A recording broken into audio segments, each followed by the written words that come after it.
Всем привет, друзья! Теперь давайте посмотрим, что же у нас в интерьере Discovery Sport.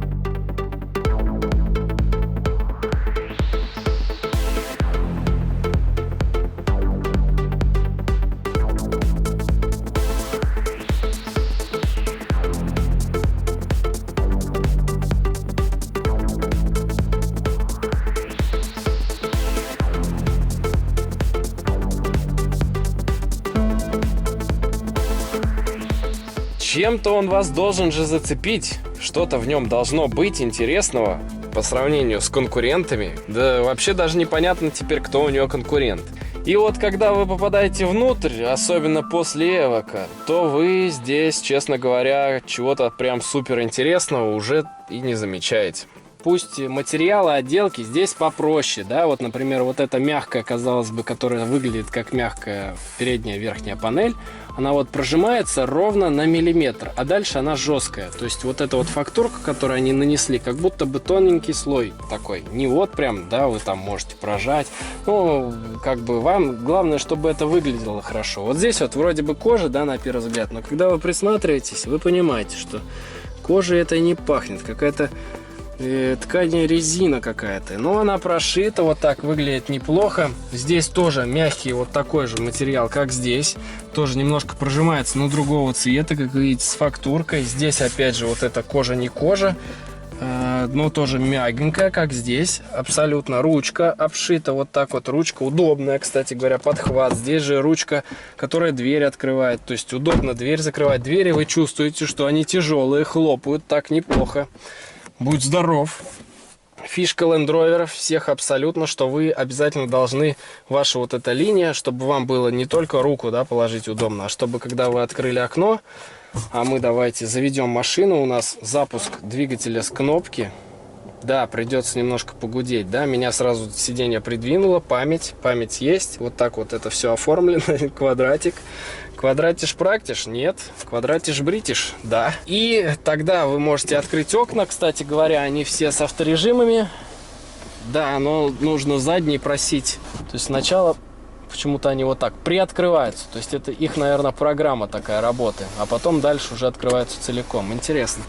Хитрость. Так вот, друзья, чтобы вам было удобно высовываться и вот так вот смотреть на колесо, что там происходит. То есть это все вот эта линия, она продумана, хотя здесь немножко высоковато. Вам все-таки нужно как-то на нее опираться, вот здесь вылезать. Но хотя бы здесь есть эта площадка, в которую упереться можно. И вот у нас, кстати, здесь грязь. И это неспроста, потому что это Discovery Sport. И вы смотрите, когда вы преодолеваете препятствия, что же там творится. Но на самом деле антураж создан, потому что мы завели мотор, а он у нас дизельный. И, как вы понимаете, все немножко у нас здесь вибрации ощущаются и на руле, и на вот центральной консоли, и на передней панели, везде как бы вибрации легенькие ощущаются. Да, вы еще обратите внимание, что это непростая тема, что здесь у нас шайба коробки 9-ступенчатая автомата, выезжающая, да, это вот одна из фишек. Раньше была Ягуара, а теперь еще и Land Rover'ов. Даже на самом простом, казалось бы, да, Land Rover уже есть, да, тоже такая своеобразная интересная штука. Бывает у кого-то ломается, бывает чинят, бывает нет. Такая вот, зато интересная, необычно. Все достаточно монументально, то есть вот потолочная консоль такая, не ходит ходуном, обратите внимание, здесь тоже ничего отогнуть нельзя. Центральная консоль тоже вообще не сдвинешь ни за что. Да, она немножко вот так похрустывает, потому что пластика много всякого разного, который вот так вот, да, вот здесь вот немножко она машет крыльями, можно сказать. И даже кое-где поскрипывает, да, если вы вот так вот будете нажимать. То есть вот вы можете слышать, как у нас разговаривает здесь пластик. И, собственно, даже вот эти вот накладки, они такие тоже любят.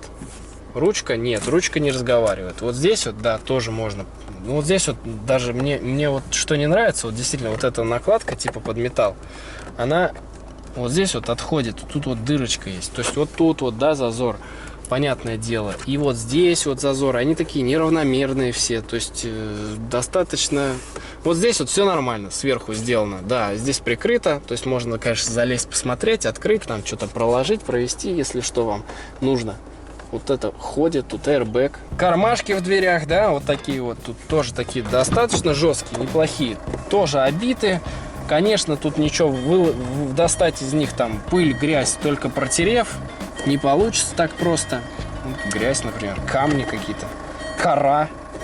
Ну, понятно, Discovery же, Discovery. Да что ты орешь-то? Да я знаю, что я открыл. Что это? Зачем ты орешь мне? Я открыл дверь сам, я здесь. Не понял прикола. Ну, блин, придется закрыть дверь-то, а то он доконает. А что я хотел вам показать? А я хотел вам показать, друзья, посмотрите там, где мои ноги. Шарнирное соединение, можно посмотреть, как все крутится, как все работает. Там поролончик тоже, все обито достаточно, но вот это вот они решили не скрывать. И вот такое впечатление он производит двойственное. С одной стороны, неплохо подобранное цветовое сочетание, да, и кожа у нас тут классная вот на сиденьях. И вот soft touch везде практически, вот этот пластик, да, он такой приятный пластик, не просто какой-то там, нет, не жесткий. Если где-то что-то обито, там везде вот, да, такая ткань кожа. То есть здесь нет ничего такого супер жесткого, вот разве что вот здесь вот, наверное, вот где вокруг этого динамика. И там внутри уже ниже в дверях. И вот здесь вот, наверное, жестковато, да. Но все равно он такой, как бы, относительно неплохой. Неплохого качества. С другой стороны, вот это вот то, что все скрипит, да. И зазорчики кое-где, кое-где. И самое-то печальное, друзья, не в этом. Когда ты все-таки вспоминаешь, сколько теперь этот автомобиль стоит, и ведь это действительно его самый главный минус. 3,5 миллиона. Мы сидим, вот это 3,5 миллиона. Но на 3,5 миллиона ли здесь отделка? Но перейдем, друзья, к главному. Вот вы сели все-таки в машину. Нужно рассказать немножко о сиденьях. Сиденья у нас с электрорегулировками, 10 направлений. Как Land Rover у нас любит указывать направление. Это раз, да господи, как я должен показать-то? Раз, два, 3, 4, 5, 6, 7, 8.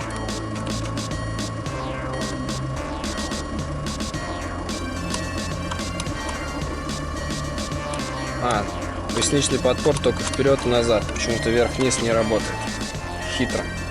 В общем, 8 направлений. Я насчитал 8 направлений. Потому что, ну и подголовник руками регулируется. Вверх-вниз только. Достаточно неплохой диапазон регулировок. Вот давайте поедем к рулю. Так. Понимаю, я уже понял, что это машина для маленьких девочек. Для чего такое положение? Кто-нибудь может мне сказать? Мне уже ноги некуда девать. Больно. А, еще можно, понятно. Едем назад. В общем-то, друзья, для людей без ног машина подойдет. Потому что, черт побери, некуда девать ноги, как в самом ближеском положении. Я до него даже не доехал. Самое дальнее положение, скажем честно, не такое уж и дальнее. Потому что есть у этого автомобиля проблема по педалям. Педаль тормоза достаточно высоко по сравнению с педалью газа. Да и вообще, как бы, вот ваша нога, она прям вот изгибается в обратную сторону очень серьезно. И хочется отъехать максимально назад в этом плане. И максимально повыше сесть, чтобы хоть как-то, а если вы садитесь выше, то, обратите внимание, сиденье пододвинулось вперед. То есть придется сесть пониже, подальше. Что это? Что-то на что-то я, короче, наезжаю. Звуки очень странные. 187 рост, я напомню. И у меня никаких проблем с доставанием до педалей в самом дальнем положении нет. То есть сиденье не такой большой диапазон регулировок по длине предоставляет. То есть близко придвинуться можно, но далеко уехать назад нельзя. Для высокорослых, возможно, будет проблематично. Ну, для сильно высокорослых, я имею в виду. Давайте я вам покажу еще регулировку по высоте. По высоте... все, это максимум. Все, я приехал максимум вверх. Ну, друзья, я приехал максимум вверх, а у меня из-за того, что крыша даже сейчас открыта, но и даже, я думаю, с закрытой шторкой у меня еще будет порядка 5 сантиметров. То есть для рослых водителей в высоту здесь проблем не будет. Я в максимально высоком положении. Максимально низком, я думаю, вообще сюда может влезть и 2,30 роста. Касательно самих сидений, боковая поддержка здесь на высоте, прямо скажем, то есть, видите, серьезная, достаточно упругая такая, удобно сидеть. Подушку саму хотелось бы, возможно, чуть-чуть подлиннее. Здесь я сижу, в принципе, нормально, у меня ноги лежат. Нет такого, что прям висят где-то, да, там, сидишь нормально. По мягкости довольно комфортные, не жесткие совсем сиденья. То есть, вы ощущаете, что вы сели, провалились. Я немножко болтаюсь между все-таки этими боковыми, между этой боковой поддержкой. То есть для комплекции людей немножко поплотнее подойдет тоже без проблем. Главное, что выглядит классно. Пробег 15 тысяч, сиденья как новые. Ничего с ними не стало. То есть кожа здесь хорошая, 100%. Вот здесь вот обито, вы посмотрите, да? То есть вот это вот тоже продуманность до мелочей. Вот здесь вот они налепили немножко ткани ворса. Здесь вот они тоже налепили на эту штуку, чтобы хоть об этот жесткий пластик, который здесь везде обивка, она не так громко билась там или не царапалась и все такое. И также сидушку не трогала. Здесь у нас ворс мягкий, велюрчик такой, велюра, ну замша какая-то больше даже, наверное. Вот, ну и перейдем к регулировке руля, потому что как только вы подстроили сиденье более-менее, чтобы на эту педаль вам было удобно нажимать, вот опять же, мне придется все-таки назад, наверное, вниз немножко. Да, спасает руль, потому что регулировка у руля по длине достаточно хорошая. Ну, он регулируется и по высоте, и по длине, и диапазон на самом деле отлично. Вот в таком положении очень комфортно рулить, потому что вам не нужно тянуться к рулю, он здесь. Все классно. Руль такой достаточно интересный, лендроверовский, фирменный, такой вдавленный туда немножко, много кнопок, с которыми разобраться вообще не проблема. Подогрев руля есть, который сейчас, конечно же, нам не нужен. Ну и вот управление аудиосистемой. С эргономикой здесь особо ничего не намудрили. Единственное, что вот есть кнопка I информации, при помощи которой можно переключать бортовой компьютер. Она здесь на рычажке, но это много у кого так. Затронули коробку передач. Нужно еще немножко сказать, что вот эта вот кнопка, несмотря на то, что электронный ручник у нас здесь есть, он практически вам не нужен. Потому что как только вы переводите в паркинг, машина сама автоматически ставит на паркинг. Если вы в сложном месте, на перегибе где-то, даже в диагональном, при диагональном вывешивании ставите в паркинг, машина одновременно с этим поджимает колодки, ставит на ручник. Вы можете спокойно выходить, она никуда не денется, только если, естественно, не сыро и никуда она не скатится там касательно зацепа. У меня как бы проблем не было, я выходил спокойно, менял даже камеру и все такое. То есть смотрел, как я где пролезаю, прохожу, не прохожу. Это все я на ходу вам расскажу, потому что вот здесь вот есть несколько режимов, которые нужно протестировать. Опять же, система стабилизации, система старт-стоп.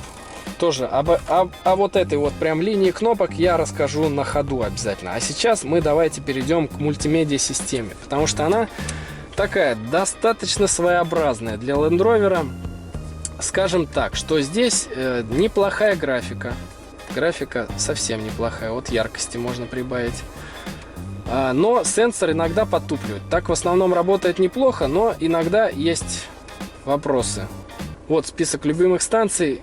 Проблема в том, что да, нельзя быстро перещелкивать. То есть все равно вам приходится руками вот это делать. Нету кнопки ни здесь, ни здесь, при помощи которой можно сразу просто ехать, щелкать, да, там, не возвращаясь к нему. Потому что иногда вот вы нажимаете, и срабатывает быстро сенсор. Вот, да? Ну, немножко опаздывает, я уже там перебежал, но он все-таки повторяет. Вот это прикольная, кстати, тема. О-о-о, как будто все, неадекват полный. Он догоняет. То есть он делает, но немножко с запозданием. Здесь миллиард всевозможных зарядок. Зарядка для, ну, нарисовано 2 батарейки, 5 вольт, я не знаю, но гнездо одно. Для чего? Непонятно. То есть как крышку не поставь, видимо, она одна для леворульных и праворульных автомобилей. То же самое здесь у нас. У нас сейчас заряжается наша батарейка. Так вот, друзья, USB вход, Navi, навигация, AUX. Это еще не все, потому что сзади я вам покажу, их еще миллиард. Дальше перейдем к вот этому блоку климатической системы. Вот здесь вот кажется, что какой-то экранчик, но на самом деле нет. Здесь из показателей вот только для подогрева сидения можно включить, да, лобовое стекло подогрев у нас, да, как вы видите, у нас нити протянуты, ну это фишка Land Rover и Ford, изначально это было всегда. Климат-контроль, то есть вот они, индикация какая-то есть.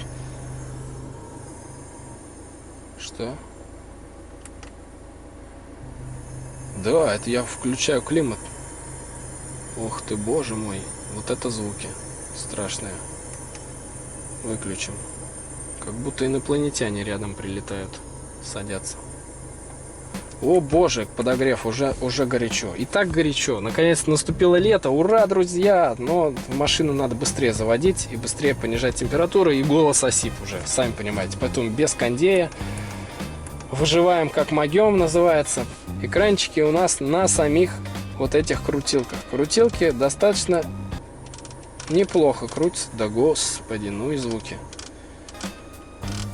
Такие, с приятным усилием, все адекватно, быстро, шаг в полградуса. Здесь у нас вентилятор, вот максимум. Очень теплый воздух. Соответственно, положение, куда дуть, вот здесь, сразу на экране он вам показывает. Право-лево, вверх-вниз. А, нет, собственно говоря, вы только вызываете, нажимая на эту кнопку, вы только вызываете этот экран. А дальше уж будьте добры выбирать сами. Здесь у нас точка доступа камеры.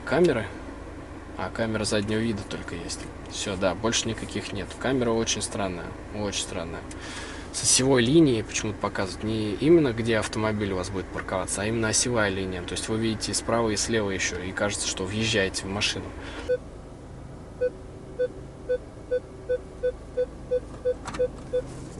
Эта камера адская.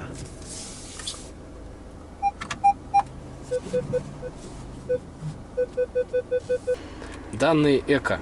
Вот эта тема, действительно. 1,5 литра в час. Что я расходую? Все. Вот все, что у меня включено, расходуется дополнительно 1,5 литра в час. Ух ты, прикольно. А если я включу? О, показывает, смотрите, что я включил. Я прям заполнять могу.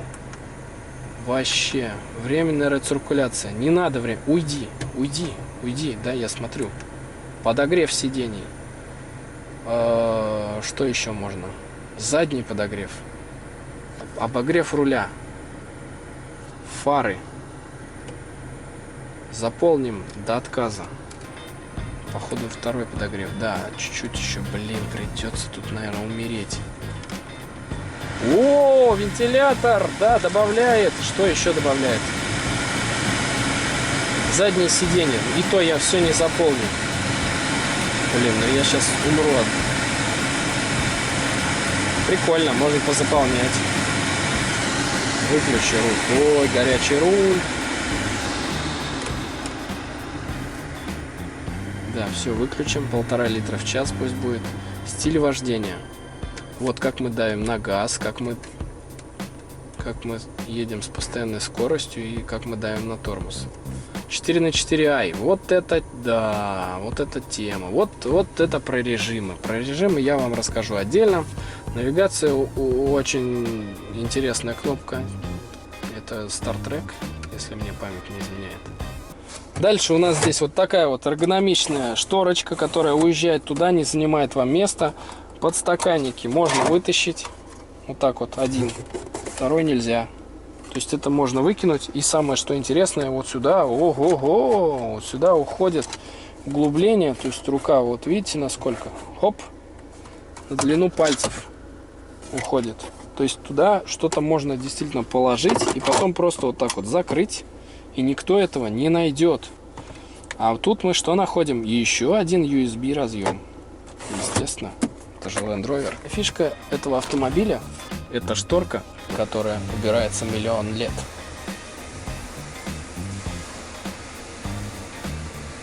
Ну давай.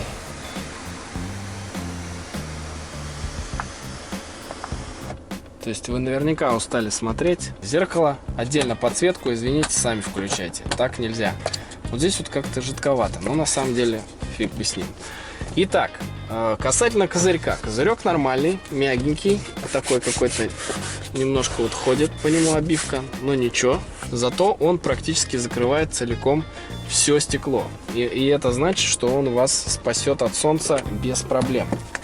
Другой вопрос, что вот когда вы его вот так вот открываете, у вас остаются зоны вот здесь и вот здесь, вот между этим зеркалом, которые вам не закрывают солнце. Так что это уже не очень хорошо. О, сенсорный, да, друзья, ну это, конечно же, тема ягуаровская. Вот это вот сенсорное нажимание, светодиодики загорания и все такое. То есть я смотрю тут кнопки, а кнопок нет, потому что Jaguar Land Rover. То есть вот на самом деле да. Вот когда вот так вот немножко захотел немножко похвалить Land Rover такой, постучал по нему чуть-чуть, так, все трясется. И уже думаешь, 3,5 миллиона? Ну нет. Итак, друзья, бардачок. Бардачок не особо большой. Вот у нас есть лист А4, у нас есть книжечка, инструкция по Land Rover. Discovery Sport. Такая тяжелая, но не так много. Бывало и больше. Конечно же, никто читать это не будет. Все будут тыкать кнопочки и думать. Итак, лист А4 у нас здесь вот так-то просто и не влезает. Немножко вот согнутый влезает. Но это здесь, я думаю, это вообще никому не интересно. Никого не запарит. Охлаждение не чувствую. Вот здесь вот у нас под ручку гнездо. Закрывается нормально. Открывается с микролифтом. На колени не падает. Подлокотник есть. Вот такой вот сдвижной подлокотник. Впервые в жизни его сдвинул, потому что мне и так его всегда хватало. И, кстати говоря, вот так вот сдвинули и опять заметили всякие щели некрасивые. Ладно, задвинем обратно. А теперь, друзья, давайте посмотрим, что же у нас там на задних сиденьях. Тем более, что задних сидений-то у нас много. Задний ряд номер 1. Итак, мы, конечно же, сложили спинки, чтобы показать вам, как раскладывается задний диван. Тут у нас кофта спряталась. Кофту мы отправим вперед и присаживаемся. Ремни безопасности вот здесь торчат. Что-то как-то сильно, по-моему, нет. В общем, я сел четко в выемку. И, кстати говоря, вот эта вот тема неудобная, потому что я частично сел и на нее тоже. И думаю, что это жестковато мне как-то. Я сижу, друзья, сам за собой.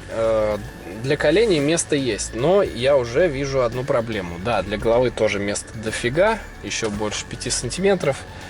Проблема это называется жесткая спинка, которая вот здесь вот, несмотря на то, что есть выемка, то есть вы вроде бы сели, ноги выпрямили и нормально, и даже, может быть, оперлись. Но она жесткая, и ваш голень при неосторожных каких-то движениях задевает, и вам даже может быть больно. Это проблема. Здесь подушка, она двигается, у нас есть регулировка по длине, то есть мы можем максимально близко вперед проехать. И тогда место будет впритык и даже больно на спинку опираться. Либо назад. А назад это максимальное положение было. Ага. Ну так вот, в максимальном положении я сижу сам за собой. Нормально. Немножко задеваю вот за эту фигню голенью. Вот здесь не сенсорное. Здесь уже надо нажимать. Такой простенький, но тоже светодиодик. Здесь у нас есть воздуховодик слева. Воздуховодик по центру не вижу. Воздуховодик под ногами. Вижу, да, воздуховодик есть тонкий внизу. По центру у нас, друзья, подогрев сидений. 3 степени тоже. И, конечно же, миллиард USB-шек. Каждому из сидящих справа и слева у нас USB гнездо, а сидящему посередине у нас розеточка. Давайте сядем, кстати говоря, по центру и проверим, как тут сидеть третьему пассажиру. Относительно неплохо, потому что, во-первых, нам уже не мешается вот эта пластмассина. То есть можно вытащить, опять же, подголовник. Да, я на него попадаю. Конечно, для спины может быть не так комфортно, как здесь. Но все-таки сидеть можно. И да, понятное дело, что ноги уже у нас висят. Но здесь, честно говоря, можно куда-то ехать. Как-нибудь развалиться на этих пассажиров за то, что они сидят слева и справа и по центру. Но главная фишка не в этом. Конечно же, здесь нужно доставать подлокотник. Такой вот маленький, кстати говоря. Здесь вот у нас еще какой-то бокс, что-то, вот пару бутербродов, видимо, сюда положить. Я не знаю, что, подо что это. Непонятно. Ну, без охлаждения, естественно, поэтому бутерброд, может быть, это я погорячился. Блокнотик, разве что туда положить какой-то, он маленький, тоненький. Фишка в том, друзья, что у нас есть еще регулировка по наклону. То есть вы можете откинуться и ехать действительно с комфортом. Вот так вот мне уже нравится гораздо больше. Здесь сидеть. Ну тоже, блин, я уже 3-й раз задел за эту штуку жесткую. Тем временем на улице начинается дождь. А это значит, друзья, что настало время валить отсюда. Но это будет после того, как я покажу вам 3-й ряд сидений. Потому что сейчас у нас будет максимально отодвинутое назад положение сидушек 2-го ряда. И мы с вами пролезем на 3-й ряд. Коронный номер. Ничего не запачкав.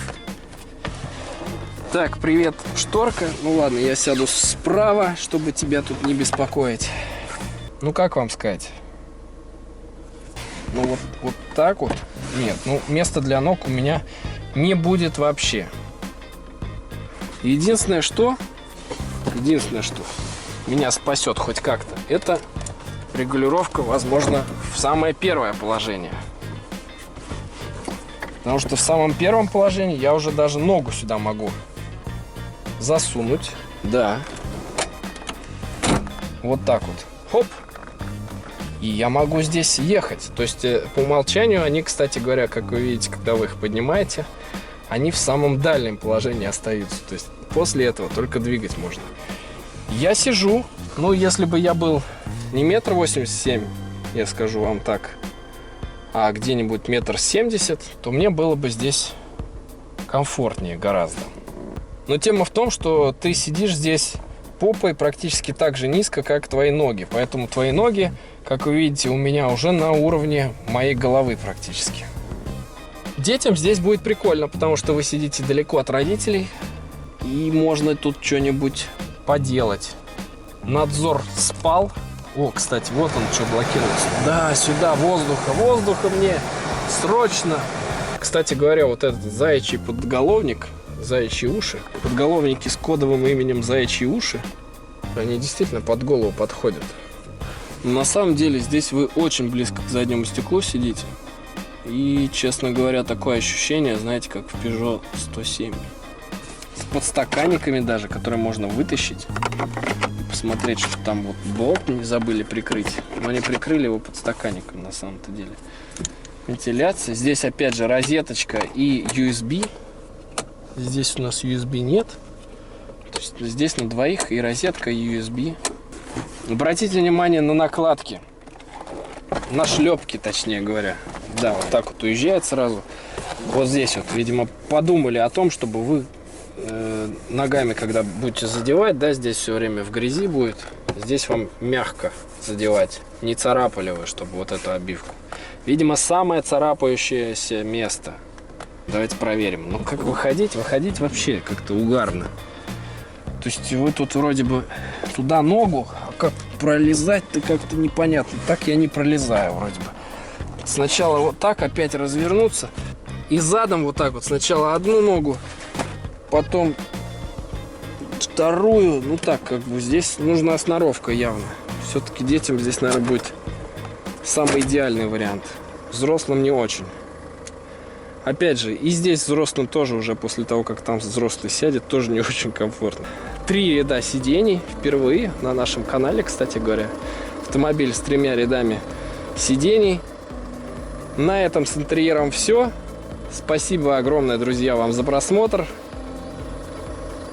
Ждите продолжения и всем пока!